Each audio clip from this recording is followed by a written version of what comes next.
Hi friends, అందరికీ నమస్కారం. Welcome to my channel. Friends, ఇప్పుడే అందిన వార్త. ఈపీఎఫ్ఓ ఖాతాదారులకు ఇప్పుడే అందిన వార్త. పెన్షన్ పెంపుపై కేంద్రం క్లారిటీ.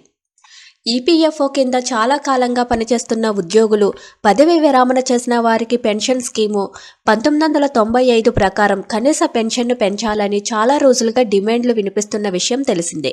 ఈ నేపథ్యంలో హైదరాబాదు ఎంపీ అసదుద్దీన్ ఓవైసీ ఈపీఎస్ 1995 కింద కనీస పెన్షన్ మొత్తాన్ని పెంచడంపై లోక్సభలో ఒక ప్రశ్న అడిగారు. కనీస పెన్షన్ పెంచాలని కోరుతూ పింఛన్దారుల నుంచి ప్రభుత్వానికి ఏదైనా దరఖాస్తు వచ్చిందా అని కూడా ఆయన అడిగారు. పెన్షన్ పెంపునకు సంబంధించిన ప్రతిపాదనల వివరాల గురించి ఆరా తీశారు. ఈ ప్రశ్నకు ఆర్థిక శాఖ సహాయ మంత్రి పంకజ్ చౌదరి సమాధానం ఇచ్చారు. ఈపీఎస్ కింద కనీస పెన్షన్ మొత్తాన్ని పెంచాలని కార్మిక ఉపాధి మంత్రిత్వ శాఖకు అభ్యర్థన వచ్చిందని తెలిపారు. ఈపీఎస్ పెన్షనర్లను పెంచేందుకు ప్రభుత్వం ఈ ప్రతినిత్యాలపై ఏదైనా అంచనా వేసిందా అని కూడా ఓవైసీ అడిగారు. మంత్రి సమాధానం ఇస్తూ ఈపీఎస్ 1995 అనేది డిఫైన్డ్ కాంట్రిబ్యూషన్ డిఫైన్డ్ బెనిఫిట్స్ సామాజిక భద్రత పథకం.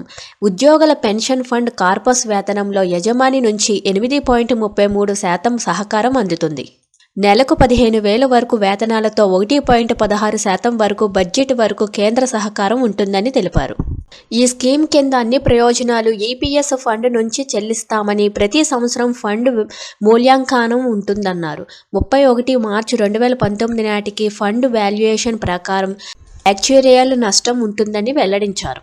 2014లోని తొలిసారిగా ప్రభుత్వం ఈపీఎస్ 1995 కింద పింఛన్దారులకు నెలకు కనీసం ₹1,000 పెన్షన్ ఇచ్చిందని మంత్రి తెలిపారు. అయితే కార్మిక మంత్రిత్వ శాఖ ఈపీఎస్ 95 కింద పెన్షన్లకు నెలకు 2,000కు రెట్టింపు చేయాలని గత ఏడాది ప్రతిపాదించగా కేంద్రం నుంచి దీనికి గ్రీన్ సిగ్నల్ రాలేదు. Thank you for watching this video.